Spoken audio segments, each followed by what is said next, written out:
दोस्तों नमस्कार। स्वागत है आपका हमारे इस यूट्यूब मंच पर। दोस्तों, जिस प्रकार से बिहार की राजनीति में सहमात का खेल दोनों तरफ चल रहा है, गठबंधन के अंदर खास तौर पर सीट शेयरिंग और पिछले चुनाव के घात प्रतिघात के इस दौर को, जिसे कहें आम बोलचाल की भाषा में कि चंद्रकांता सीरियल के घात प्रतिघात की तरह चल रहा था, उससे बचने के लिए क्या अब नया दांव नीतीश कुमार ने चल दिया है? और जो नया दांव चला गया है, उस नए दांव का ही प्रतिफल है कि चिराग पासवान ने चुनाव लड़ने का फैसला किया है। ध्यान दीजिए, पिछले विधानसभा चुनाव में क्या हुआ था?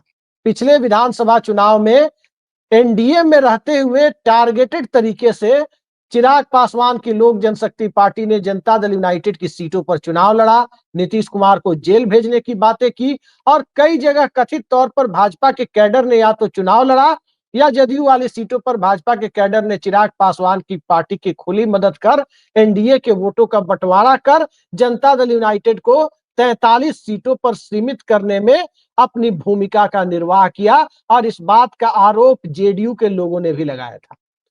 तो क्या इस बार भी कोई चिराग मॉडल की तैयारी चल रही थी? दरअसल ये चर्चा इसलिए है क्योंकि एनडीए ने अब तक अगले 5 साल के मुख्यमंत्री या चुनाव के मुख्यमंत्री पद के उम्मीदवार के तौर पर नीतीश कुमार के चेहरे पर ही लड़ा जाएगा। नीतीश कुमार ही अगले 5 साल मुख्यमंत्री होंगे एनडीए के जीतने की स्थिति में, ऐसा कोई ऐलान नहीं किया है। तो इन सब के बीच चिराग मॉडल फिर से तो नहीं दोहराया जाता। क्या इसे रोकने के लिए नीतीश कुमार ने अपनी भूमिका का निर्वाह किया?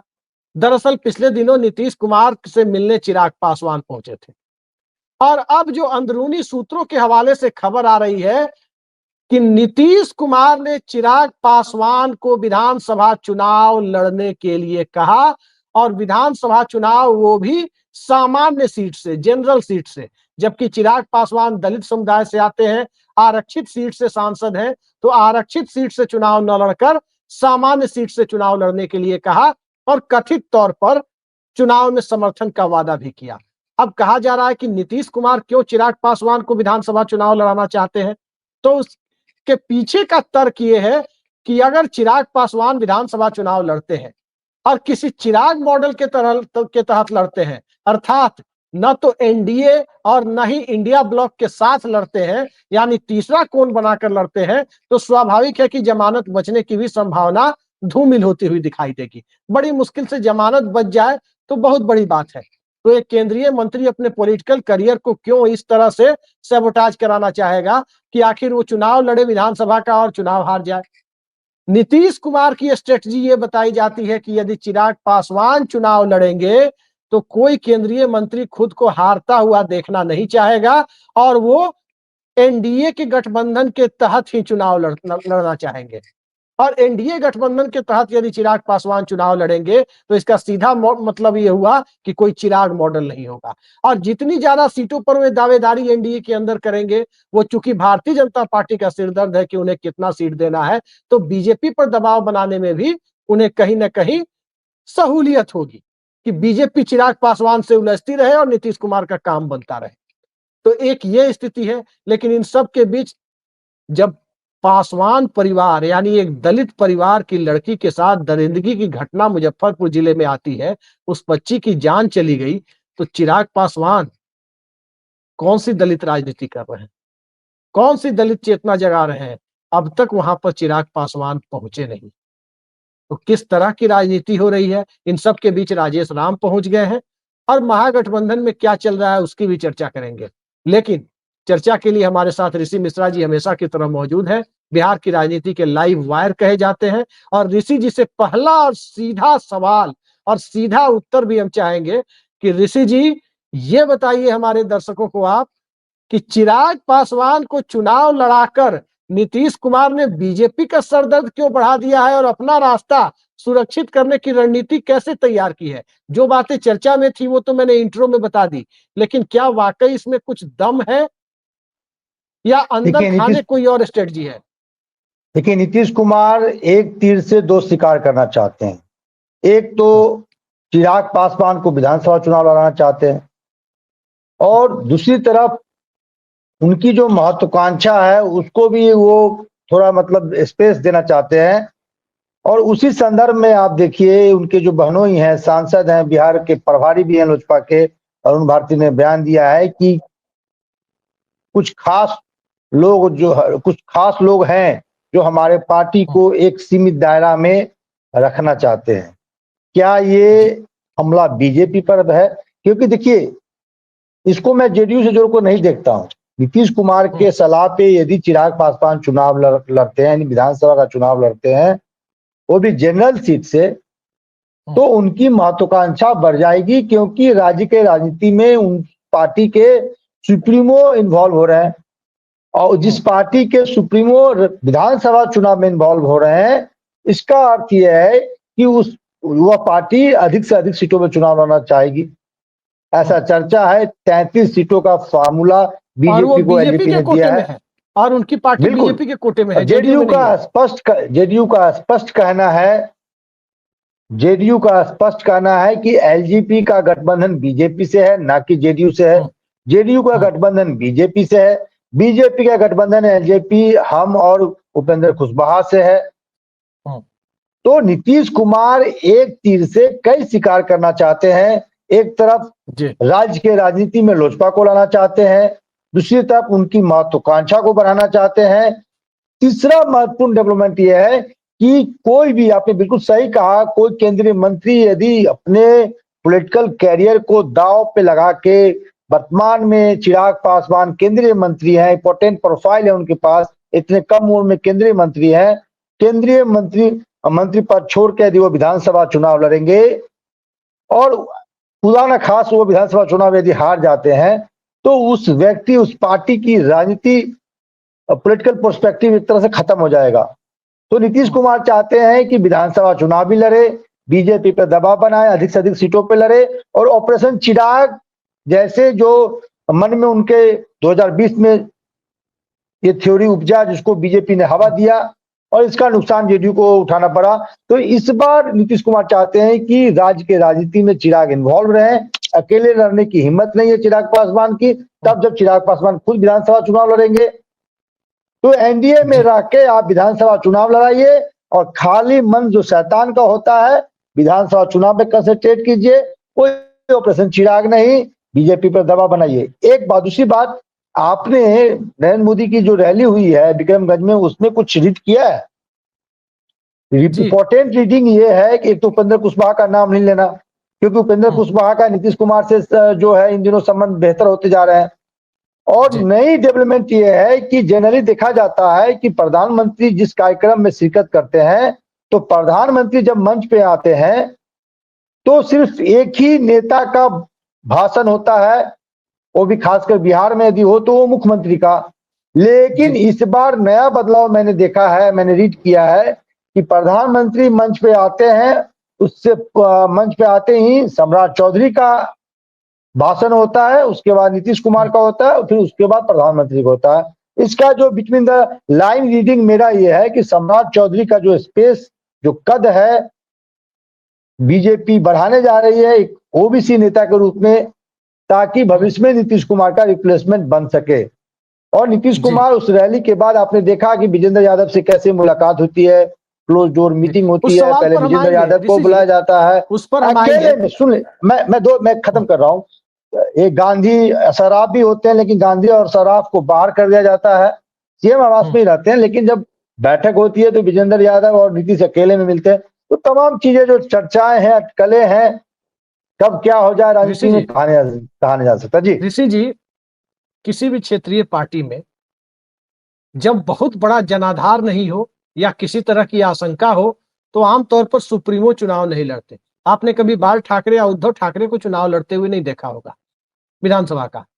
आपने नीतीश कुमार को भी 21 साल हो गए, आखिरी चुनाव उन्होंने 2004 का लोकसभा का चुनाव लड़ा था, बाढ़ और नालंदा से, एक सीट जीते थे, एक हार गए थे, उसके बाद वो कभी नहीं लड़े। प्रशांत किशोर की अपनी पार्टी बिहार में तीसरा कोण बनाने की कोशिश कर रही है, लेकिन प्रशांत किशोर खुद चुनाव नहीं लड़ रहे हैं, अब तक कोई सूचना नहीं है, क्योंकि खुद सुप्रीमो चुनाव लड़े और कोई मजबूत गठबंधन का साथ न हो तो चुनाव हारने की गुंजाइश ज्यादा रहती है।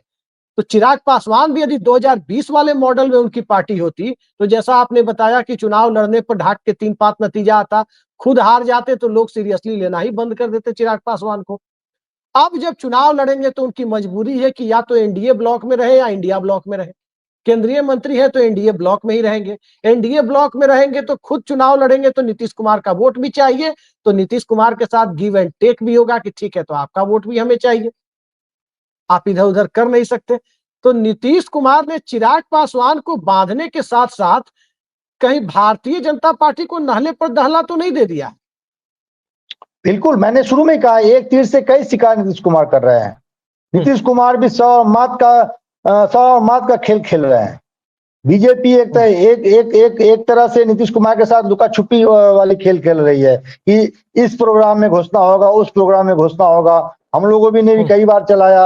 हमारे सामान्य दर्शक भी कमेंट करते हैं कि आप हर रैली से पहले कहते हैं कि 12 घंटों का समय बचा है, 48 घंटों का समय बचा है। क्योंकि देखिए, जो खबरें दिल्ली और पटना के राजनीतिक गलियारों से हमें प्राप्त होती है, हमारे सूत्रों से प्राप्त होती है, उस आधार पर हम खबर आपके सामने लाते हैं। और ये चर्चा था कि विक्रमगंज के रैली में प्रधानमंत्री इस चीज का घोषणा करेंगे कि नीतीश कुमार के लीडरशिप में चुनाव होगा। तो एक तरह से जो राम के हनुमान थे उसको तोड़ते हुए नजर आ रहा है नीतीश कुमार, क्योंकि हनुमान को भी लगा है कि राम के साथ रहेंगे तो वही 18-20 सीटों तक हमको मत लीजिए ये सीमित कर देंगे। यदि विधानसभा चुनाव हम लड़ते हैं तो इसका असर जो है बीजेपी में भी पड़ेगा, प्रेशर बनेगा, क्योंकि पार्टी के सुप्रीमो लड़ रहे हैं। और जब पार्टी के सुप्रीमो लड़ रहे हैं तो उनको कम सीटें नहीं दी जा सकती है। दूसरी बात, चुनावी हार जीत का क्या असर पड़ता है किसी नेता के राजनीतिक भविष्य में, उसके लिए आपको राजस्थान चलना होगा। डॉक्टर सीपी जोशी संभावित मुख्यमंत्री राहुल गांधी और कांग्रेस पार्टी हाईकमान ने हरी झंडी दे दी थी, प्रदेश अध्यक्ष बनाया, लेकिन बेचारे एक वोट से हार गए और लॉटरी लग गई अशोक गहलोत की। तो राजनीति में बड़े नेता जब एक बार हार जाते हैं ना, तो बड़े पॉलिटिकल क्या कहते हैं, उनके जो प्रोस्पेक्टिव हैं वो बिगड़ जाते हैं, फिर से मुख्यधारा में आने में बहुत समय लगता है। जी ऋषि जी, एक सवाल और है, और वो बड़ा बुनियादी सवाल है कि आखिर नीतीश कुमार ने चिराग पासवान को विधानसभा चुनाव लड़ने के लिए तैयार कैसे किया? कैसे तैयार किया, इस बात की चर्चा जब होती है तो मैंने पता करने की कोशिश की, आपने भी की होगी, आप तो लगातार टच में रहते हैं। तो बताया जा रहा है कि राजेश राम जो कांग्रेस के प्रदेश अध्यक्ष हैं, और जिस ढंग से उन्होंने मुजफ्फरपुर की घटना पर भी स्टैंड लिया है, आपने देखा होगा, मतलब बिहार में आज राजेश राम दलितों के एक नेता के तौर पर सामने आए। तो कहीं ना कहीं नीतीश कुमार ने, कहा जा रहा है कि राजेश राम को प्रदेश अध्यक्ष बनाए जाने के बाद की परिस्थितियों में चिराग पासवान के लिए और अपने लिए खासकर ये अवसर ढूंढा है कि चुनाव नहीं लड़ोगे तो राजेश राम बिहार के सबसे बड़े दलित नेता के तौर पर उभर जाएंगे। तो यहां भी नीतीश कुमार ने, कहा जा रहा है, अपने तरीके से चिराग पासवान को तैयार किया है। यानी कुल मिलाकर आपदा में अवसर ढूंढने की जो कोशिश होती है, जिसके लिए भारतीय जनता पार्टी विख्यात या कुख्यात जो भी कुछ लोग कहे रही है, यहां नीतीश कुमार ने अपना स्पेस बना लिया है, इस तरह की चर्चा है। क्या लगता है दलितों के बड़े नेता के लिए? जब एक मिनट ऋषि जी, जगजीवन राम के दौर में रामविलास पासवान नहीं थे, रामविलास पासवान के दौर में रमई राम बहुत कोशिश किए, रामविलास पासवान नहीं बन पाए। और अब जब राजेश राम एक बड़ी राष्ट्रीय पार्टी, जिसके राष्ट्रीय अध्यक्ष भी दलित हैं, मल्लिकार्जुन खड़गे, उस पार्टी के चेहरे पर सामने आ रहे हैं, तो चिराग पासवान के लिए चुनौतियां बढ़ रही थी। और इसी चुनौती का इस्तेमाल तो कहीं नीतीश कुमार ने नहीं किया है ऋषि जी, कि चिराग पासवान के सामने रखो कि आगे कुआं पीछे खाइए, तैयार हो जाओ, नहीं तो फिर कहीं कोई पूछेगा नहीं। देखिए, मैं आपके जो आपने जो सवाल पूछा उसका जवाब देने से पहले, यदि रमई राम का आपने नाम लिया है तो एक वाक्य बता दूं, 2 सेकंड लूंगा आपका, कि रमई राम लालू यादव से किसी बात को लेकर उठ गए थे, और दलित राजनीति का क्या इंपॉर्टेंस है मैं आपको बताता हूं। और ऐसा उस समय चर्चा चला कि रमई राम रामविलास के पासवान के टच में है, और रमई राम अपने आवास से एयरपोर्ट के लिए निकल गए थे। लालू यादव भागा भागा एयरपोर्ट पहुंचे और रमई राम को अपने गाड़ी में बैठा के, और क्या मंत्र कान में फूका कि रमई राम तुरंत मान गए। तो दलित राजनीति का बिहार में बड़ा इंपॉर्टेंस रहा है, बिहार ही नहीं पूरे राष्ट्रीय फलक पे देखिए। और राजेश राम फैक्टर इतना इंपॉर्टेंट हो गया है कि देखिए, सिर्फ चिराग पासवान ही नहीं, चिराग पासवान को कैसे मनाया गया नीतीश कुमार ने, मैं उस पर भी आपको मैं तो थोड़ा इनसाइड स्टोरी बता देता हूं। जी नीतीश कुमार ने कहा कि यदि आपको बीजेपी 18 सीट ऑफर कर रही है, यदि बीजेपी आपको 6-7 सीट और देने को तैयार है, तो 4-5 सीट हम अपने कोटे से देंगे, लेकिन बशर्ते आपको चुनाव लड़ना होगा, वो भी जनरल सीट से लड़ना होगा। यदि जी बीजेपी आपको कुछ ऑफर कर रही है तो उसमें मेरा भी कुछ कंट्रीब्यूशन होगा, हम देंगे। जी नीतीश कुमार ने कहा है, जो हमारे पास सर्व जो समाज। खबर है। हाँ, नीतीश कुमार ने हमें नीतीश कुमार ने जो चिराग पासवान से प्रॉमिस किया है, उसको मैं आपके सामने रख रहा हूं कि बीजेपी 18 से आगे बढ़ती है, यदि 5-6 सीटें देती है, तो 3-4 सीटें जेडीयू अपने खाते से आपको देगी। नहीं नहीं ऋषि जी, मैं आपके सामने एक उदाहरण ऐसा रखता हूँ। ऋषि जी, ऐसा चर्चा। ऋषि मैं जी एक बात मैं कह खत्म उदाहरण कर, रखता हूँ, एक नहीं बात नहीं, थोड़ा रेलेवेंट है, एक बात प्रासंगिक है। सुन लीजिए नहीं, मैं एक बात कह खत्म कर देता हूं, फिर आप पूछिएगा, मैं उसका भी जवाब दूंगा। राजेश राम इतना इंपॉर्टेंट क्यों हो गए हैं? अब कल ही आप पेपर उठा के देखिए, या ऑनलाइन आप चेक कर लीजिए इस खबर को।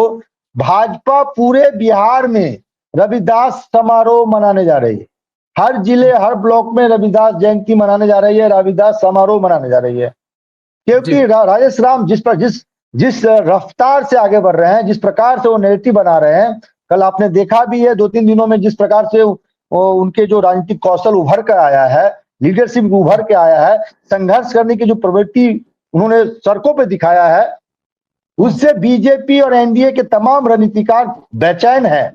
और इसीलिए जी बीजेपी ने यह फैसला किया है कि पूरे बिहार में हर ब्लॉक हर जिले हर विधानसभा में रविदास समारोह का प्रोग्राम का आयोजन किया जाएगा। जी, आपका कुछ सवाल था? नहीं जी नहीं, दरअसल चिराग पासवान सामान्य सीट से क्यों लड़ना चाहते हैं, और यदि नीतीश कुमार ने उन्हें कन्विंस किया है तो क्यों किया है, दो उदाहरण मैं आपके सामने रखना चाहता हूं। राम सुंदर दास दलित समाज से आते थे, लेकिन सभी समाज में बिहार में उनका पर्याप्त सम्मान था, मुख्यमंत्री रहे। और जब वो मुख्यमंत्री थे तो किसी रिजर्व सीट से नहीं जीते थे, सोनपुर की जनरल सीट से, सामान्य सीट से जीतकर विधायक थे, तभी वो मुख्यमंत्री बने थे। सुशील कुमार शिंदे जब गृह मंत्री थे, तो महाराष्ट्र में उस वक्त सोलापुर की सीट, यदि मैं गलत नहीं हूं तो शायद सोलापुर की ही सीट थी, जो सामान्य सीट थी, दलित नेता है सुशील कुमार शिंदे, वहां से जीत करके वो देश के गृह मंत्री बने थे। तो उनकी एक स्वीकार्यता थी। उपराष्ट्रपति पद का चुनाव भी एक दौर में लड़ा था सुशील कुमार शिंदे ने, और बिल्कुल मल्लिकार्जुन बिल्कुल। खड़गे के पहले उनका नाम कांग्रेस के अध्यक्ष के तौर पर भी चला था। तो चिराग पासवान के सामने नीतीश कुमार ने इस तरह के लॉलीपॉप तो जरूर दिखाए होंगे कि भाई कहाँ एक दायरे में हाजीपुर तक बंध के रहे हो, आगे निकलो, नहीं तो राजेश राम निकल जाएगा, नहीं तो भारतीय जनता पार्टी गुरु प्रकाश पासवान को आगे बढ़ा देगी। 10 तरह की बातें उन्होंने समझाई होगी, सिखाई होगी। सीधा सवाल मेरा ऋषि जी ये है कि बिहार की राजनीति में जो एलजेपी बीजेपी के कोटे में है, एक लाइन में हमारे दर्शकों को बताइए कि जब उपेंद्र कुशवाहा प्रकरण चल ही रहा है, मुकेश सहनी की एंट्री की कथित बातें चल ही रही है, तो इन सब के बीच चिराग पासवान का 32-33 सीटों पर अड़ना, ये जेडीयू को सुकून दे रहा है या बीजेपी को तंग कर रहा है? देखिए, बीजेपी को परेशान कर रहा है कि गाय बगाए अंत में जो जो मान लीजिए नीतीश कुमार बड़ा दिल दिखाते हुए 2-3-4 सीट दे देंगे, अलग बात है, लेकिन जो मेजर पोर्शन तो बीजेपी को अपने खाते से देना है। और जनरल सीट के लिए इसलिए तैयार किया गया है, एक तो चिराग पासवान भी चाहते होंगे कि जो उनको उनके ऊपर जो टैग लगा हुआ है उससे थोड़ा अपना दायरा बढ़ाएं, क्योंकि उनको उनका भी महत्वाकांक्षा है कि वो भविष्य में बिहार के मुख्यमंत्री बने, और जी मुख्यमंत्री बनना है तो दायरा बढ़ाना पड़ेगा। नीतीश कुमार का इसमें जो कंसर्न है मेरे हिसाब से कि भैया जनरल सीट से लड़ोगे तो हमारा हमारा वोट बैंक भी तो तुमको चाहिए, हमारा वोट बैंक चाहिए, तो हमसे तो गुडविल बना कर रखना पड़ेगा। यदि जी तुम मेरे साथ खेल करोगे, हमारे साथ, हम भी खेल कर देंगे। तुम यदि 6-7 हजार हर विधानसभा में आपका वोट है तो वो खेल करोगे, तो हमारा 15 से 20 हजार वोट हर विधानसभा में, हम भी तो खेल कर देंगे। जी हालांकि नहीं आपने देखा, आप तो इसके गवाह हैं। एक सेकंड रुक जाइएगा। तिरहुत में जो एमएलसी का उपचुनाव हुआ, किस प्रकार से इनके सलाहकार गली गली अब फोन लगा के हर छोटे मोटे पत्रकार और नेताओं को फोन कर रहे थे कि भैया जेडीयू उम्मीदवार को वोट मत देना, एक निर्दलीय उम्मीदवार को वोट दे देना। अब तो गवाह है, हम लोगों ने देखा है इन चीजों को। और कैसे जी चिराग पासवान अभिषेक झा को लेकर प्रेस कॉन्फ्रेंस कर रहे थे, गले मिल रहे थे। और मुझे तो हंसी आ रही थी कि अभिषेक झा को बकरा बनाया, वो क्या कहते हैं, बलि का बकरा बनाया जा रहा है। जो आदमी गले मिल रहा है ठीक वही चूरा भोंक रहा है। जी। खैर, राजनीति चलिए है, चुनाव लड़ जाएंगे तो राजनीति है। मैं एक वाक्य और बता दूं दर्शकों के लिए। अशोक गहलोत ने ही मनाया बीडी कल्ला को बीकानेर से लड़ने के लिए, और अशोक जी गहलोत एक माली समाज से आने वाले महत्वाकांक्षी नेता को 1-2 करोड़ रुपया देके उनके निर्दलीय चुनाव लड़ा दिया। 20-25 हजार माली था, 15-16 हजार वोट काट लिया, बीडी कल्ला हार गए। मुख्यमंत्री का ख्वाब देख रहे थे, प्रदेश अध्यक्ष थे। जी तो होता है राजनीति में इस प्रकार का खेल। जी। जो ऋषि दोस्त जी, है वो दोस्त नहीं है। ऋषि जी, जी थोड़ा समय कम है, हम आखिरी सवाल पर आ रहे हैं। ये राजनीति से थोड़ा इतर है, हालांकि राजनीति से इतर तो होता नहीं है कुछ चुनावी माहौल में, लेकिन थोड़ा इतर जरूर है। एक बेहद विभत्स घटना घटी है एक बच्ची के साथ, दलित बच्ची, पासवान समुदाय की बच्ची के साथ मुजफ्फरपुर जिले में। प्रदेश अध्यक्ष राजेश राम कांग्रेस पार्टी के जो है, वो पटना में पीएमसीएच में डॉक्टरों से उस बच्ची के उचित इलाज के लिए भिड़ गए। कैमरे पर सबने देखा कि किस तरह से उन्होंने उसके लिए किया। लेकिन बिहार में दो चर्चाएं बहुत तेज है कि पासवान समाज के वोटों के बूते अपनी राजनीतिक सौदागरी, कथित सौदागरी करने वाले नेता वहां नहीं पहुंचे। नंबर एक बात। नंबर दो, मुजफ्फरपुर जिले को अपनी राजनीतिक राजधानी मानने वाले मुकेश सहनी क्या इसलिए नहीं पहुंचे क्योंकि उस विभत्स दरिंदगी में आरोप जिसके ऊपर आ रहा है, वो आरोप जिस व्यक्ति के ऊपर है, उससे वहां अगर वो दलित बच्ची के पक्ष में जाएंगे तो मुकेश सहनी का वोट खराब हो सकता है। क्या वोट की राजनीति इतनी ज्यादा हावी होती जा रही है बिहार में? क्या लग रहा है आपको? देखिए, मुजफ्फरपुर के कुढ़नी वो ब्लॉक में बच्ची जो ये बची नहीं, घटना, उसकी जान चली हाँ, गई, अंततः डॉक्टर कल भी कल बचा नहीं कल पाए कल, उसे। कल उस बच्ची का देहांत हो गया पीएमसीएच में। बहुत दुखद घटना है। मैं भी बहुत मर्माहत हूं क्योंकि मेरे राहुल गांधी आवाज ने भी से ट्वीट कुछ, किया है उस पर। हो सकता है जी राहुल जी गांधी उस मेरे जगह पे जाए भी, जैसी तैयारी चल जी रही है। जी मेरे घर से कुछ किलोमीटर की दूरी पे है जहां मुजफ्फरपुर में मेरा घर है। और बहुत ही मर्माहत करने वाली घटना है। उस बच्ची के साथ कुकर्म किया गया। उस 34 वर्षीय वो जो जिसपे ये आरोप है, वो 34 वर्ष का पुरुष है। और जिस बच्ची के साथ किया गया, उस बच्ची का, मासूम बच्ची का उम्र 9 वर्ष है। उसके साथ हैवानियत किया गया। बाद में उसको कई बार वार किया गया, गला पे वार किया गया, पेट पे वार किया गया, और आनंद फानन में एसकेएमसीएच में एडमिट कराया गया था। एसकेएमसीएच में तमाम फैसिलिटी के बावजूद भी एसकेएमसीएच प्रबंधन को लगा कि नहीं, यहाँ बेहतर इलाज नहीं हो सकता है। तो वहाँ की जो सुप्रिटेंडेंट है, उन्होंने पीएमसीएच में रेफर किया। मुजफ्फरपुर डीएम की भी इसमें भूमिका अच्छी थी। उन्होंने तुरंत लेटर बना के दिया, एम्स से बात किया। लेकिन दुर्भाग्य देखिए, एक तो उस हैवान ने उस बच्ची के साथ हैवानियत की, दूसरा हैवानियत इस बिहार के सिस्टम, स्वास्थ्य विभाग जहां मंगल राज है, वहां अमंगल उस बच्ची के साथ किया गया। मंगल और राज से सबसे बड़ा आपका सवाल, आशय क्या है? स्वास्थ्य मंत्री भी भाई, मंगल पांडे हैं। सवाल स्वास्थ्य मंत्री से है।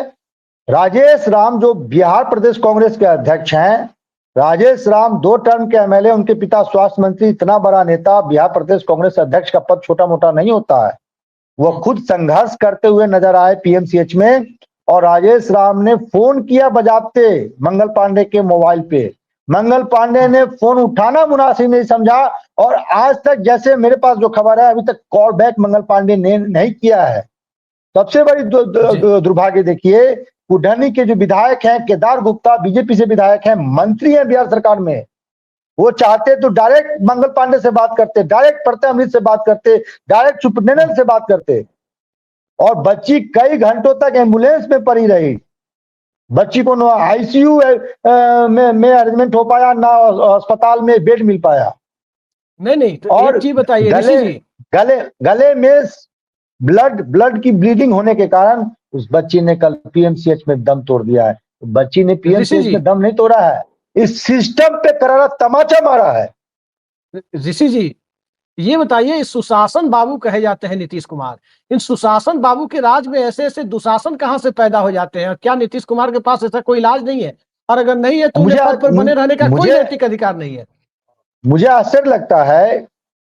कम से कम मैं इस मामले में योगी आदित्यनाथ का प्रशंसा करूंगा कि योगी आदित्यनाथ के पास हर खबर का फीडबैक मिलता है। छोटी से छोटी खबर क्या बात कर रहे हैं? क्या हुआ था सीएमओ हाथरस की में? जानकारी होती है। हाथरस में जो हुआ था, हाथरस में पॉलिटिकल एंगल था, इसलिए नहीं। लेकिन सवाल ये उठता है कि पटना के पीएमसीएच में इस प्रकार का डेवलपमेंट हो रहा है और माननीय मुख्यमंत्री नीतीश कुमार को जानकारी नहीं है, माननीय स्वास्थ्य मंत्री को जानकारी नहीं है। ये कौन सा मंगल राज है मंगल पांडे जी कि आप बिहार प्रदेश कांग्रेस के अध्यक्ष का फोन नहीं उठाते हैं? आम लोगों के साथ क्या ट्रीट करते होंगे? और मैं तो नरेंद्र मोदी जी से कहूंगा, अमित शाह जी से कहूंगा, यदि ऐसे स्वास्थ्य मंत्री आपने बिहार को दिया है तो आगामी बिहार विधानसभा चुनाव में आपको नुकसान उठाना पड़ेगा। सोचिए थोड़ा। ऋषि जी, कार्यक्रम का समय तो खत्म हो चला है, लेकिन एक बात आपको याद दिला दे अपने दर्शकों और को। मैं आपके सवाल का अंतिम अंश पे आता हूं। मुकेश सहनी एक जमाने में मुजफ्फरपुर के प्रभारी मंत्री रहे हैं। विजय सिन्हा जो मुजफ्फरपुर के प्रभारी मंत्री वर्तमान में है, क्यों नहीं गए? सबसे बड़ी बात, पासवान समाज के जो सबसे बड़े अपने आप को बेताज बादशाह मानते हैं, आज उस पासवान समाज के 5.5% वोट के कारण आज राजनीति में आपकी प्रासंगिकता बनी हुई है। चिराग पासवान से मैं पूछना चाहता हूं, आप आज तक, अभी तक जब मैं प्रोग्राम रिकॉर्ड कर रहा हूं, अभी तक क्या उस परिवार और उस बच्ची के परिवार से हालचाल जानना भी, मोबाइल पे भी, फोन पे भी मुनासिब समझा जाना तो बहुत दूर की बात है। जी ऋषि जी, कम से कम आप अपने प्रदेश अध्यक्ष को भेज देते। आप दिल्ली में हैं, आप डायरेक्ट मंगल पांडे से बात करते। क्या आपको इस बात की जानकारी नहीं थी? शर्म आती है जो अपने आप को समाजों के रहनुमा मानते हैं। ऋषि जी, एक घटना याद दिला दूं अपने दर्शकों को। आज भले दुनिया जो भी कहे डॉक्टर मनमोहन सिंह को, लेकिन अखबारों में भी ये चीजें छप रही थी और पूरा देश देख रहा था। जब दिल्ली में निर्भया कांड जैसी विभत्स घटना हो गई, उसके बाद सारी गतिविधियों का केंद्र दिल्ली का सफदरजंग अस्पताल था, जहां निर्भया जिंदगी की जंग लड़ रही थी। और मॉनिटरिंग कोई स्वास्थ्य मंत्री और स्वास्थ्य मंत्रालय नहीं, सीधा पीएमओ और खुद मनमोहन सिंह कर रहे थे कि ये कैसे निर्भया जान जैसी बचाई ही जाए घटना सिंगापुर है में। जी, और ये बिल्कुल निर्भया कांड जैसी घटना है, उससे भी विभत्स कहे, क्योंकि ये माइनर बच्ची और है। मैं आपको बताऊं, अभिषेक जी, अपडेट बताऊं, उस बच्ची के पिता नहीं है। जी, उस बच्ची के पिता नहीं है और 3 भाई बहनों में सबसे छोटी थी, वो 9 साल की थी, मासूम। जी, बताइए कैसी विभत्स घटना हुई है। शर्मसार होता है, इंसानियत अपने आप में शर्मसार होता है। केदार गुप्ता जी, किस दिनों के लिए आप मंत्री बने हैं? आप अपने क्षेत्र के लोगों का हालचाल नहीं जान सकते हैं, तो मंत्री आप किस चीज के लिए बने हैं? पार्टी ने क्यों आपको जिम्मेवारी दिया है? निश्चित तौर पर ऋषि जी, आप बिल्कुल सही कह रहे हैं। नीतीश कुमार के प्रशासन पर और सवाल है, मैं आपके माध्यम से राहुल गांधी और राजेश राम जी को साधुवाद दूंगा कि राहुल गांधी ने इस मसले को उठाया, ट्वीट किया और संभवतः 6 तारीख को कुठनी जा सकते हैं उस परिवार का हालचाल जानने। और राजेश राम ने जिस प्रकार से प्रोटेस्ट किया, जिस प्रकार से इस मुद्दे को उठाया, इसके लिए भी साधुवाद। ऐसे नेताओं का दरकार है। आप नेता बनेंगे और आम जनता के सुख दुख से कोई मतलब नहीं है। सिर्फ वोट चाहिए, सिर्फ विधायक बनना है, सिर्फ मंत्री बनना है, मुख्यमंत्री बनना है। बिल्कुल बिल्कुल, आपने सही कहा कि यहाँ तो मंत्री, मुख्यमंत्री, विधायक और महत्वाकांक्षाओं की टकराहट है। एक तरफ नीतीश कुमार चिराग पासवान की परिस्थितियों का फायदा उठा रहे हैं, भारतीय जनता पार्टी के संसद में 240 के आंकड़े पर 400 पार के ठिठकने का फायदा उठा रहे हैं। वहीं भारतीय जनता पार्टी नीतीश कुमार के कथित स्वास्थ्य का फायदा उठा रही है, और फायदा उठाने के दौर में जनता बिहार के इस नाकारा सिस्टम का फायदा कितना उठा रही है, ये सब आप देख रहे हैं कि 9 साल की बच्ची के साथ इतनी विभत्स दरिंदगी सामने आ रही है। राजनीति चलती रहेगी, चुनाव आते रहेंगे, जाते रहेंगे, कभी कोई चिराग पासवान आएंगे, तो कभी कोई तेजस्वी यादव आएंगे, तो कभी कोई नीतीश कुमार आएंगे, तो कभी कोई राजेश राम आएंगे। ये चलता रहेगा। इसी में कभी कोई सम्राट चौधरी भी आ जाएंगे, लेकिन ये चलता रहेगा। लेकिन जिस तरह की सामाजिक परिस्थितियां बिहार में अभी बनी हुई है, जिस तरह लॉलेसनेस की स्थिति कई जगह से सामने आ रही है, इन सब को अनदेखा नहीं किया जा सकता। ऋषि जी कुछ कह रहे हैं आप संक्षेप में? और सबसे दुर्भाग्य की बात मैं बताऊं, संजय जायसवाल ने कल पोस्ट किया कि पीएमसीएच की जो घटना है उसके लिए जिम्मेवारी तय होनी चाहिए। उन्होंने लिखा कि मैं पीएमसीएच से एमबीबीएस मैंने पढ़ाई किया है, और आज वो पोस्ट डिलीट हो गया है।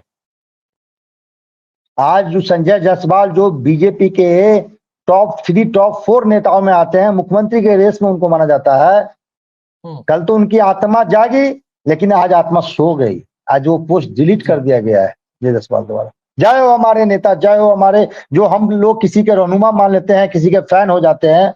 जय हो, सलाम है आपको, हमारे नेताओं को सलाम है। कुंभकर्णी निंद्रा में सोते रहिए, इसी तरह जनता को बेवकूफ बनाते रहिए, कभी वंदे मातरम के नाम पे, कभी भारत माता की जय के नाम पे अब संपत्ति रखते रहिए और आम जनता को ठगते रहिए।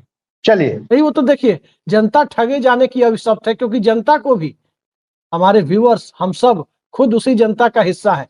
लेकिन ये कहने में कोई गुरेज नहीं है कि हमारी जनता के एक बड़े हिस्से को भी ठगे जाने में मजा आता है। किसी को धर्म बचाना है तो किसी को जाति बचानी है, सब उसी में मस्त है। शिक्षा, स्वास्थ्य, लॉ एंड ऑर्डर, रोजगार, ये सारे मुद्दे सेकेंडरी हो जाते हैं। सबके लिए अपने अपने मुद्दे हैं, सब खुश है, भक्तगण खुश है। जो भक्तगण नहीं है, अभक्त है, उनके लिए मैं नया वर्ड बोलता हूं, अभक्त। भक्त है वो भी खुश है, जो अभक्त है वो भी खुश है। तो जनता अपने आप में मगन रहे। और जब चुनाव आ गया है तो हम पत्रकार और हमारे साथी पत्रकार जो फील्ड में उतरते हैं, तमाम तरह की समस्याएं लेकर लोग आते हैं। लेकिन समस्याएं लेकर आते हैं, लेकिन उन समस्याओं के आधार पर न तो वो वोट देते हैं और न ही उन समस्याओं के आधार पर वोट देने की उन्हें फितरत रही है। वो वोट किस आधार पर देते हैं? मंदिर बनेगा। वोट किस आधार पर देते हैं? अमुक समुदाय को कथित तौर पर ठीक कर देगा। वोट किस आधार पर देते हैं? जाति और धर्म के नाम पर देते हैं, अपने मुद्दों के आधार पर नहीं देते। तो खैर, जनता है और जनता के बीच जनता का फैसला है, उस पर हम कौन होते हैं सवाल उठाने वाले? जो जनता का फैसला है वही सर्वश्रेष्ठ है, हमें भी मानना चाहिए। 2020 में जो फैसला आएगा वो भी सर्वश्रेष्ठ होगा। लेकिन क्या बिहार यूं ही इसी गति से चलता रहेगा? किसी का राजनीतिक चिराग बुझेगा, किसी का जलेगा। चिराग पासवान अपनी सीटें ढूंढेंगे, जनरल सीट और रिजर्व सीट करते रहेंगे, और नीतीश कुमार इन दोनों के बीच में कभी इधर कभी उधर अपना रास्ता तलाशते रहेंगे। लेकिन बिहार के लोगों को रास्ते तलाशने के लिए जाना कहां होगा? अमृत भारत के नाम से जनरल बोगी वाली ट्रेनें चलेंगी, कि उसमें लदा जाइए और चले जाइए कहीं कमाने, लुधियाना तो कहीं सूरत तो कहीं तमिलनाडु के तिरुपुर चले जाइए। और फिर वहां जाकर के वहां से जाकर छठ में और होली में टिकस नहीं मिल रहा है, ट्रेन में टिकस, टिकस बोलते हैं लोग गांव में, टिकस नहीं मिल रहा है, तो टिकस लेने की तैयारी कीजिए, टिकस लीजिए। वैसे बिहार में 243 लोग सीटों के लिए 5000 से ऊपर लोग टिकस लेने के लिए लाइन में लगे हैं। चलिए, किसी को भी टिकस लेने के लिए रोक नहीं सकते, लोकतंत्र है, टिकस लेने दीजिए। आज की इस बेहद सार्थक चर्चा में जुड़ने के लिए ऋषि जी आपने समय निकाला, बहुत बहुत धन्यवाद आपका। नमस्कार।